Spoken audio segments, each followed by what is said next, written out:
আমাদের যে আজকে আন্দোলনটা হচ্ছে আমাদের কলকাতা রাজপথে আমরা যে এসেছি আজকে আমাদের আন্দোলনটা হচ্ছে একটাই যে আমরা আমাদের জল জঙ্গল জমি ছেড়ে ভিটেমাটি ছেড়ে আমাদের বাপ দাদাদের পূর্ববর্ষের ভিটেমাটি ছেড়ে আমরা কিন্তু কোথাও কিন্তু আমরা যেতে চাই না। আমরা কিন্তু এলাকায় উচ্ছেদ হতে আমরা চাইছি না। তার জন্য আজকে আমরা এখানে এসেছি। আমরা সরকারকে বারবার বলেছি, বারবার আমরা কিন্তু সরকারকে আমরা ডেপুটেশন দিয়েছি যে আমরা কিন্তু কয়লা খনি চাই না। তা সত্ত্বেও উনি কিন্তু আমাদের কথা শুনছেন না, আমাদের কথা কোনো কিছু মানছেন না।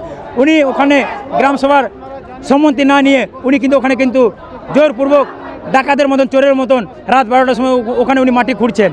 এখনও উনি কিন্তু আমরা সরকারকে বারবার বলেছি যে আমরা কয়লা খনি চাই না। ওনাকেও আমরা বলেছি যে আমরা এলাকা থেকে উচ্ছেদ হতে চাই না, কিন্তু কোনো কিছু এখনও কিন্তু কোনো বার্তা উনি পাঠাননি। আমরা বলেছিলাম যে আমরা কয়লা খনি চাই না, কোনো কিছু কিন্তু উনি বসার জন্য কোনো কিছু বার্তা পাঠাচ্ছেন না। না সেরকম হবে কিন্তু এখনও অবধি আমরা কিন্তু আশা করিনি, আবার এমনকি আমরা দেখতেও পারিনি যে আমাদের হয়ে কিন্তু কেউ এসি রুমে এভাবে কথাটা বলেছে। এখন অবধি আমরা কিন্তু দেখতে পাইনি, নিজের স্বচোখে আমরা কিন্তু দেখতে পারিনি। কারণ আর যারা করেছে, যারা বসেছে, তারাই হচ্ছে তৃণমূলের চটি যারা দালাল।